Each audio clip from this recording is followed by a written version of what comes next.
Hey, what's up, everyone? You are listening or watching the My Comic Book Journey podcast. I'm your host, KNDY. Watashi wa KNDY desu. Sashiburi Muni-san. Okay, so we're going to talk about the Defenders. And this is going back to 1975, February 1975. The book was actually released back in November 1974. And we have the writer, Steve Gerber, penciler, Sal Buscema, inker, Vince Colletta, colorist, Petra, Goldberg, letterer, John Costanza, and editor, Len Wein. So this one is a Valkyrie storyline, and it also features the Fantastic Four member Thing. So this one's a little confusing to talk about because you have to go back to Marvel 2-in-1, and then you have to go back to the earlier issues of the Defenders. So to know what's going on, you have to know the storyline of Valkyrie or Barbara Denton. So just because this is nothing like the MCU Valkyrie, right? I guess how should I sum it up? Okay. There was a person named Barbara Norris. Her mother was Celestia Denton. Okay, that's her mom.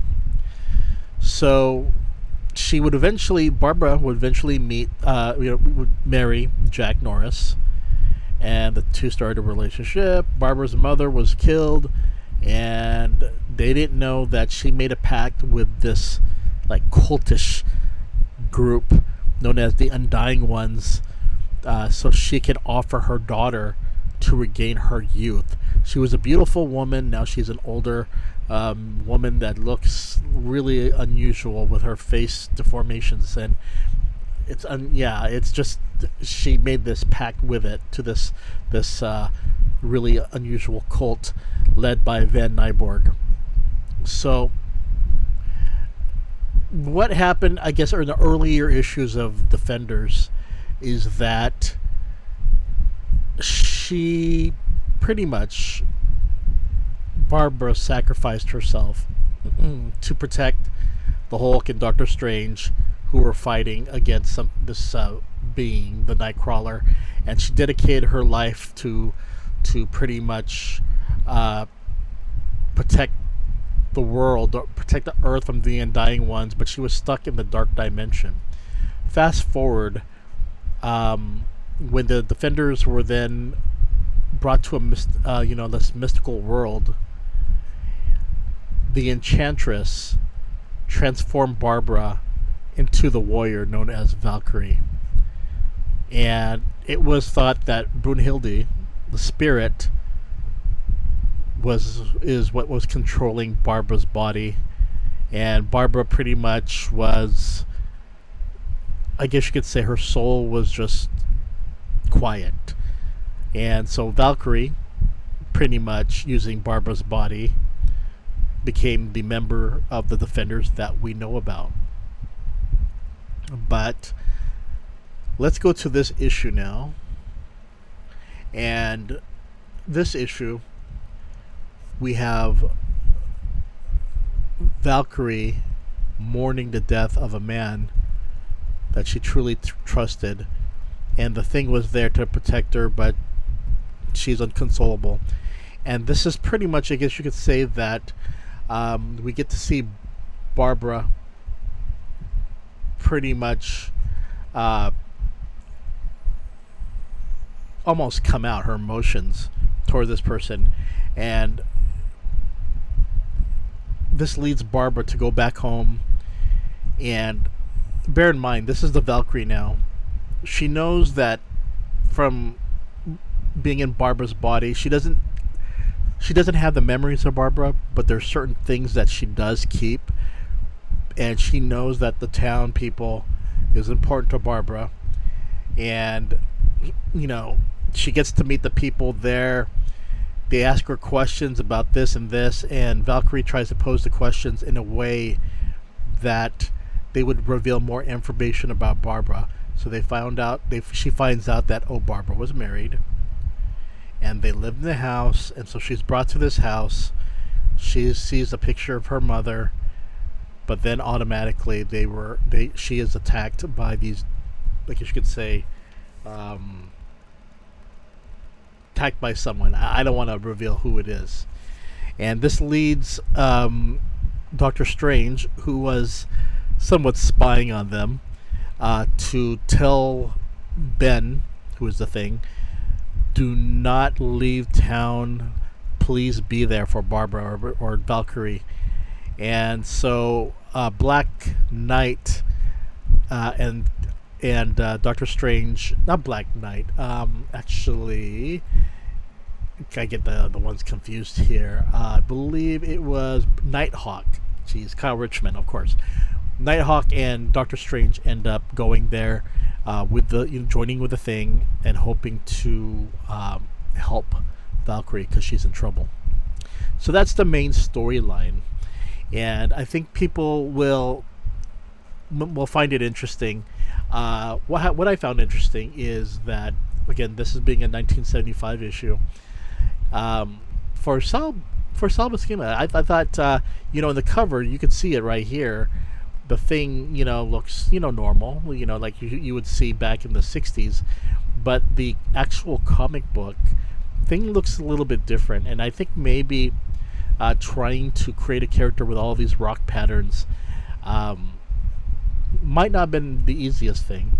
And I often wondered about that for a lot of artists who had to undertake working on a Fantastic Four book or Marvel 2-in-1 book with the Thing.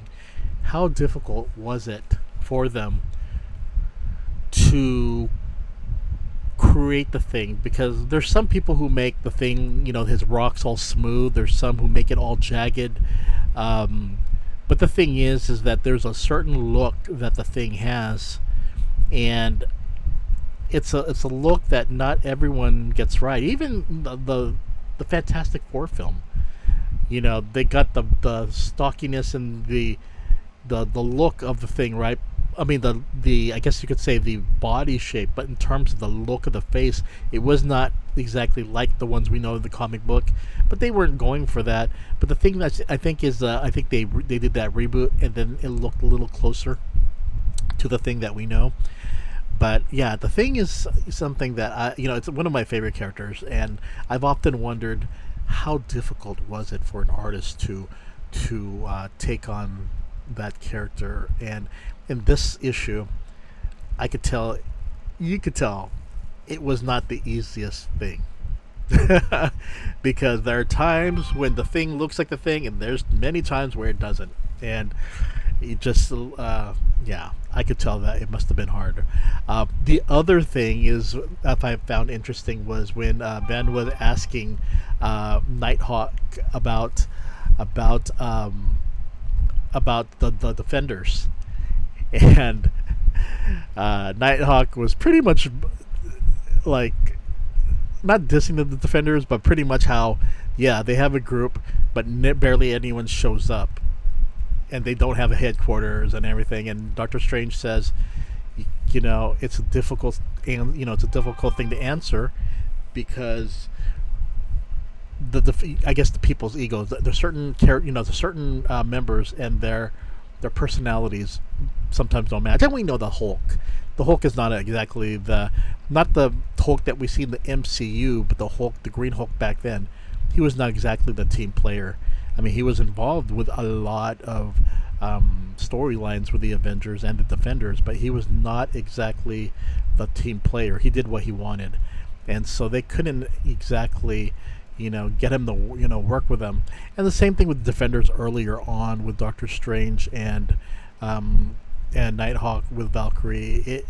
It was an interesting dynamic back then, and in a way, I think that's why I liked the Defenders growing up, is because where the Avengers had stability thanks to Captain America, thanks to Tony Stark, his money, as with the Avengers, they had everything that they needed at their disposal.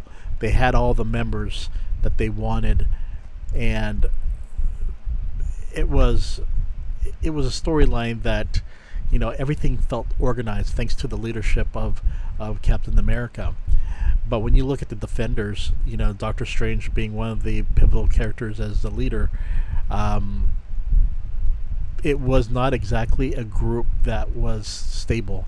It was unstable, and hardly anyone got along. And when they did, it's good. They worked out as a team, but yeah, it was not exactly easy. And I think Thing made a comment that, wow, if Fantastic Four were like you guys, the Earth would have been destroyed 10 times. So it was very interesting. But I actually enjoyed this issue. You kind of have to read this one and the Marvel 2-in-1, and also the earlier issues of Defenders to understand this issue, because it tends to go back. Read issue this, read issue that. So, but yeah, finding earlier issues of the Defenders is not actually easy. I think when it comes to Defenders, I have almost every issue except the early ones. I think anything before issue 7 I do not have. So yeah, 1 through 6, definitely not going to pay a lot for it. So remember, I'm not a CGC collector. I am a reader, and I don't care if it's in good shape, or even, as long as the cover is on there, everything's intact, no major, nothing's destroying the cover. I just kind of, it doesn't matter to me in terms of, I just want to read it, but I do want it in good shape and not cut out. I do not want, I know back then a lot of people, it was something that was popular among collectors back.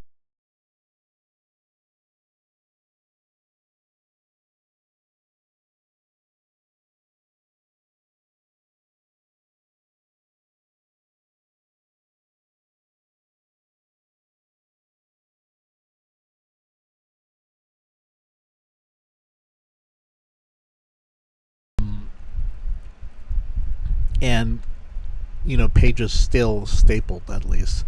So in a way, I'm not that fine and good is fine with me. I'm not.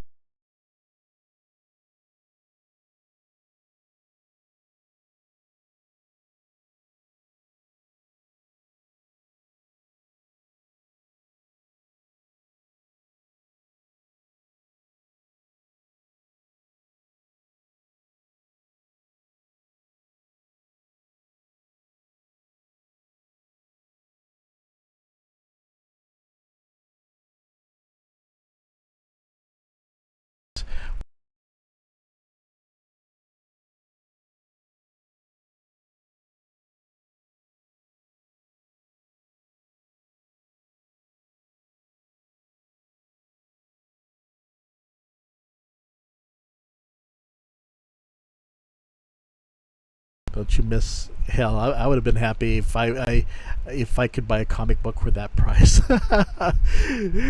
Now it's like $3. So okay, everyone, you all take care, and I will see you later. Wink, wink, and later, everyone. Bye bye.